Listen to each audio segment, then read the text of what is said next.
red. All right, welcome back to another Surviving Monday.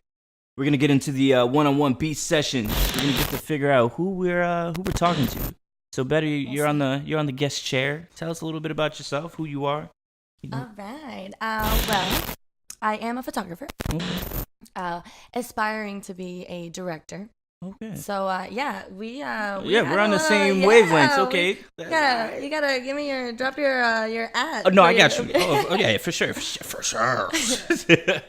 So I am I'm a photographer here in Naples. I recently just moved down here from New York. Okay. How was that? How was New York? It was really good. I'm sure it's completely different from the Naples feel. It is. But so I was raised here. Okay. My family has lived here in Naples since like 1999, 2000. So I love Naples. I really do. A lot of people I know don't have great opinions about Naples, but I think it's a great city for certain things. Mm-hmm. I definitely think it's a challenging city for artists, but I'm really happy to see how that's changing. Yeah. Now, it does seem like there's been growth. Absolutely. At least in the last year, especially. Like things have definitely blown up, have been shined to light. Because like you were saying, art didn't seem like it had a place really in this area. No, not at all. I think it was rejected a lot, or even kind of like chastised. Like people, anytime I told someone, I want to do acting. Yeah. I want to do this. People be like, oh, well, good for you. Yeah, good luck. Yeah, way to go. No, it's true. Yeah. It's very true. So do you feel like now being back from New York, you feel like your area of expertise is being embraced a little bit more, especially photography? I think now, like literally, in the past few months, I think I'm heading towards that direction more. Okay. Coming from New York was really a big change for me. Mm-hmm. I really thought it was going to be something that I could acclimate to much quicker than I did. Mm-hmm. I put on a lot of fronts, because I was like, this is my hometown. Why do things feel so difficult for me here? Yeah. But I had to take a look at myself in the mirror a while ago. And I keep having to do that because it's very easy to lose track of myself here. Everything seems monotonous at times. Yeah. And I'm very comfortable with both things. Like I tend to be the kind of person that is equally happy, doing adventurous things and being crazy and spontaneous and this and that, as I am doing, the whole routine and having everything set and prepared for. So right now I'm trying to break out of that, that aspect that Naples kind of puts on a platter for me. Gotcha. But I definitely feel that it has made me more responsible for my art. In New York, I had a lot of inspiration all the time. And it was everywhere. It's just right. Like, yeah. Every conversation inspired me to do something. Every person I spoke to had some sort of way to put me somewhere to do something. Mm-hmm. So even if I wasn't motivated that day, something would motivate me at some point in time.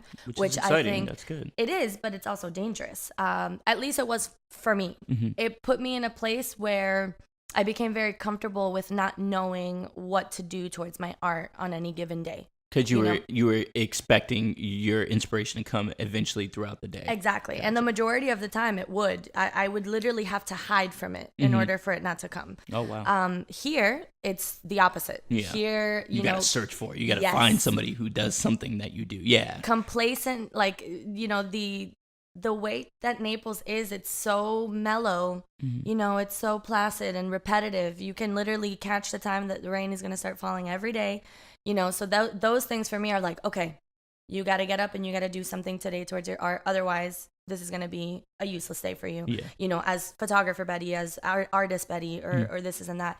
And I think more so now I'm starting to get into the groove of that. Okay. I recently decided that I want to start working on a script to do short films. This is something that I've been wanting to do for a while. And after doing my last short film last October, I got a little glimpse of what it was like to direct a team of people.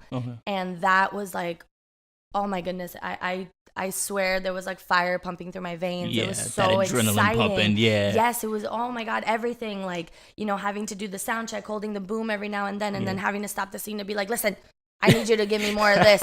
Like, she already got that director voice. You're like, look, None of that. I'm gonna need you to feel it. Like, you killed your kid. Come on, show me. So that's really, it's really fun. So I decided that if I'm not, always running into people who are working on something or who need help with something or who thought of me when they thought of something, I have to create that for myself. Gotcha. So I've been, weirdly enough, I've been having a lot of like really lucid dreams. Oh, okay. And these dreams have been literally playing out like scenarios for me, like plots for films. Oh, okay, there you go. So I started writing them down, and out of the ones that I thought were useful, I decided I'm going to start doing a little bit of a script with it. Yes. Okay. At first, I just want to start with, a quick 10-15 minute shoot, something that's very to the point, that's fun, that kind of gets people to start to know what my style is like. Yeah. And then from then on, I kind of want to start submitting myself to see if I can do something a little more substantial, something of length, something more feature-wise. I think it's very exciting, especially the time that we're in right now, because I've voiced this with my boy Facey. Like right now, female photographers, female directors are like, I feel like they're definitely stirring up and they're coming up. Like this is the time for them to do so. And like women like Karina Evans, who she's actually one of my favorite directors, who's doing, she's been doing a lot of the Drake videos, the recent Drake videos. It's been getting a lot of popularity. Yes. Yeah, it's got a lot of popularity on that. And it's just like her sense of direction. I love her art style. I love her, the camera techniques. Like women, in my opinion, like women have such a different way of viewing a situation. Because when you're a director, you're seeing it from your perspective and you're trying to put the audience into your eyes, right? So you're it's like a language, exactly for everyone to understand. Exactly. So it's been so male dominated. So it makes sense for women then to change the game, because now you're seeing it from a female perspective, and also they're giving a better inclination on like female views. Yeah. So you're getting a more in-depth sense, and I just feel like it gives you such a unique style that you can't find with most men that do directing. So like. That's why, like, now that I'm seeing, like, Karina Evans and people of that nature, like, yo, this is dope. Like, I haven't seen this. Like, the colors pop differently. Like, the light shine. Yeah, I feel that. Like, yeah. Because you guys, especially since women, it's just, you guys are more in tune with your emotions. So it only makes sense for you to be able to put your emotions into the work better than a man would. So it's like, you feel it, it's like, it literally hits you. But with that being said, though, okay, so you're a woman in 2018. Mm-hmm. So it's like carrying yourself. There's so much things that go with being a woman in 2018. Like, are you independent enough, but not too independent where, you could still have a man or a woman depending, your preference. But it's like, is your titties too small? Is your ass too small? Is your, what I'm saying? Like, is your hair too short? Can you even rock that, the short hair look? Is that even your lip shade? Is that, are you contouring enough? Like you were saying before, like I feel like there's so much pressure before you guys even get out the door. Oh, 100%. About, what I'm saying? Because like you were saying before, it's like before when you meet a woman, it's like they look at you like visually first and then get to know your mind. Right. As a man, you may have a better playing field where you want to know what that man's about, then you kind of take in everything else. Agreed. So like, how does it feel, at least as a woman, in your point of view? Well, I really like the whole, independent, what's too much, what's not enough kind of thing. That topic specifically, because being someone that moved away, I moved when I was 20. Out of everyone in my family, I was the only one who took the leap to leave this state, and almost even the city. I think I only have like a couple of cousins here and there that live like in Miami or a little further out. But moving out to New York, that created a lot of conversation around me with my family, and specifically with the men in my family. All their concern was always, whether I was safe or not. And I get it. New York City has a rep for being a very dangerous place and this and that. But it was very interesting to see how people reacted when they came to visit me, especially men, like the male half of my family. Yeah. So my stepdad, one of the first times that he visited me, I had to kind of make do with one of the apartments that I had, because the room that I had didn't have a closet. This is like one of my favorite stories to tell, because I love that this happened to me. It taught me so much. So the room that I was in didn't have a closet, but I loved the apartment. I loved the room, and I was like, fuck this. Like, I'm not giving this up just for like clothing space. I feel like not a lot of women would make that sacrifice. Yeah, well, you know what? I am not a lot of women, so there you go. Okay. There you go. But actually, I took it on as a challenge. I still want a place to put my clothes. Yeah. I just was not going to give up, 10 other things I liked for one thing I disliked. Yeah. And I decided that I was going to put up a closet. So I did. So you get a rigged your own closet. I did. I Okay, certainly okay. did. I had some help. I'm going to be fair. I had some help in terms of like reaching height and shit, that has nothing to do with who I am. Yeah, It has to do with how I'm built. Of You know course, what I of mean? course, of But course. one of the best things to know when you're trying to do something is you got to know when to ask for help. Exactly, So- and you stayed proactive. Exactly. You I did made it. a plan. I knew I Exactly. was going to be able to do this and just not that. No. So, Okay. so I remember when my stepdad came and visited, he was like, what the fuck? He's like, this is crazy. He's Yeah. like, this looks awesome. Who did this for you? And I was like, what do you mean who did this for me? Like, I did this for me. Yeah. And he was like, I'm so impressed and this is and that and da da da. And I had to ask him, I was like, why? Like, it is the most simple thing in the world to put a screw in the wall. Mm-hmm. Like, the most simple thing in the world. First of all, we got Google. True. Like, and YouTube, and we yeah. we got literal like tutorials out the ass. To do things, exactly. you know? So that's the first given. Like, if you're not only insulting me as an individual, you're insulting my ability to educate myself Yeah. on how to put a screw in the wall. Got you. But so I remember having that conversation and feeling like, okay, well, it kind of ticks me off that that he was so surprised that I was able to do this. Mm-hmm. And then one of the other instances situations that kind of stick out to me is, how males view you when you got shit figured out. There are a lot of things I got figured out and there are a lot of things that I do not, you know what I mean? Just like everybody else. Yeah. But there are certain things that I feel like have surprised certain people, in the dating world with like what you're able to do without someone. Yeah. One of my old relationships, like I was dating this guy who really enjoyed my photography and like really liked me as a creative and was very proud of, the work that I did up until a certain point. Up until he decided, or I don't think he decided, but up until he realized, I guess, that he liked some of my things more than his.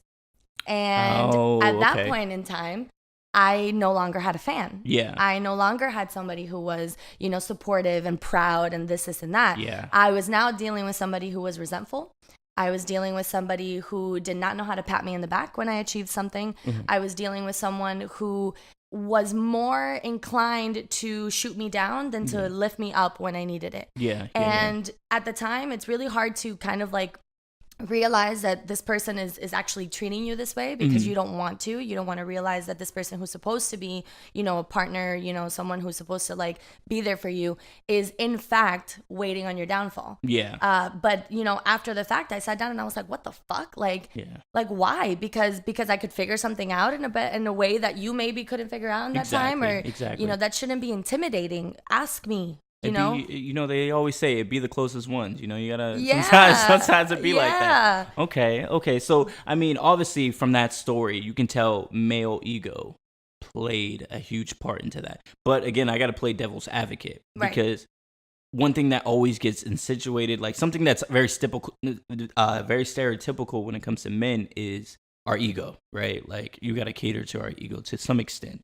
But I do feel like, at least especially in 2018, and it's very prominent, I do feel like women have a huge ego as well as it's developing as they're kind of finding themselves, because it's like I see this all the time, like, oh, I don't need a man, I don't need that, which is completely fine. Develop yourself, find yourself, love yourself. I encourage that. But when it gets to a point where it's just like men, like it's to the point where it becomes such a negative connotation where it's just like, damn, like what sure, is though? yeah, what do you need? Well, maybe like this man's really just trying to help you out. Like, where do you draw the line where it's just like, okay, now you're being destructive towards relationships and the fact that someone can actually build with you, because it's always a big thing where it's just like, okay, we get it, you're trying to establish yours, but like don't forget the idea of possibly building ours. You know what I'm saying? Right. Like, where does that leak into that? Like, so how do you feel when it comes to like women and their point of views when it comes to like where does it become too independent? I love this question. You know, like, where does it become too independent? Like, where is it like, yo, chill, like, I'm just trying to get you some lunch. I think that we all, myself included, I think we all suffer from this very extreme mindset. Like, it's all or nothing all the time, and I know that kind of goes contradictory to people who can't figure out what the fuck they're gonna wear today, with like making decisions and this and that. But I feel like in relationships specifically, we lack the understanding of balance. Yeah. I make this mistake very often. I've seen it. I see it happen with my friends. I see it happen, with like older relationships in my family. I think in that context, like a woman is able, just like I said earlier, a woman and a man, we are able to do a lot of things, but we are also not able to do a lot of things. Exactly. So I think understanding a healthy partnership and understanding someone better in the dating world is knowing, first and foremost, your strengths and your weaknesses. Yeah. And understanding that having weaknesses is not a downfall. Yeah. It's something that just comes with you. Absolutely. Like, it's just something you have to accept. We cannot, it is impossible for me to throw myself around and say, I don't need a man. Yeah. Like, I don't think any of us need, a partner, but naturally we want a partner. Yeah. You know what I mean? Like, there are things that we long for when it comes to like a relationship, someone to sit down and talk to after a long day, or Exactly. like someone to give you some clear mindsets, after you've been all fucked up after a situation or whatever.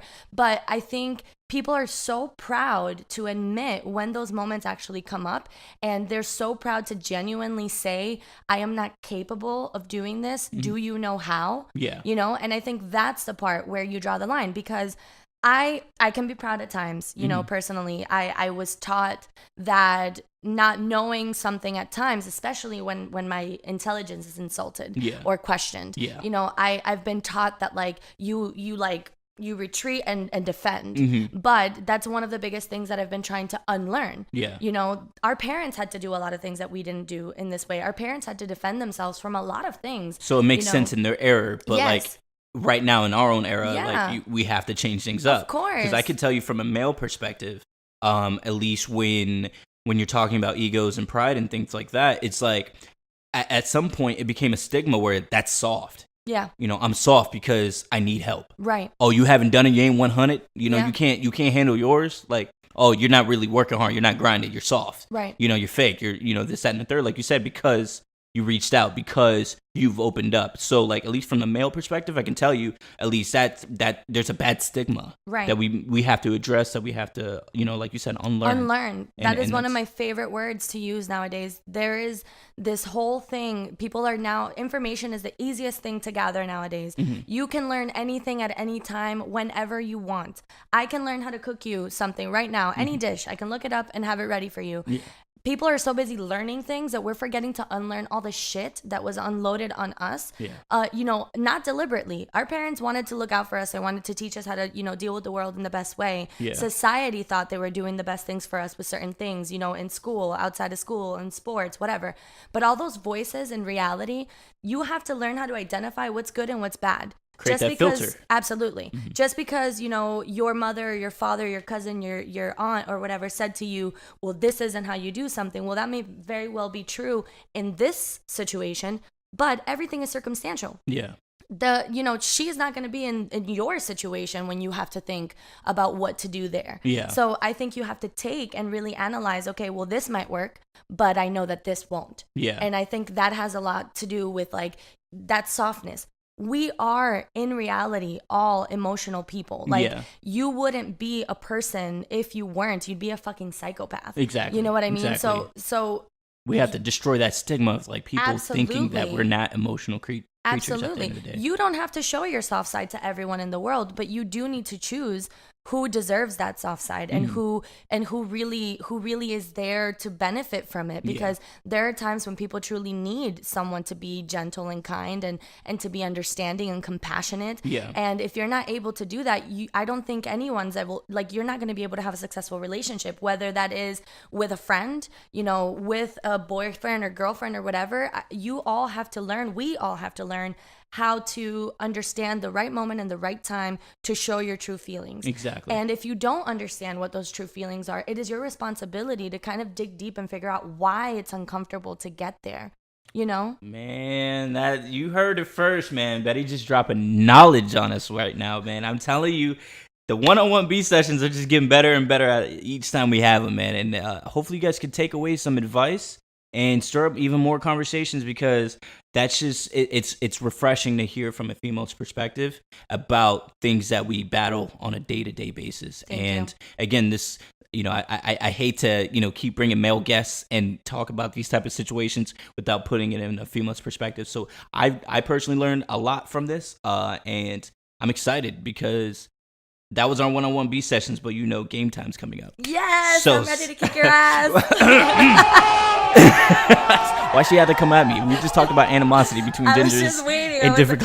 Right time. That was the right time. That was the right time, right? All right. Well, hey, we're gonna take a quick break, and then we're gonna go right into the game time and see if Betty can hold it up.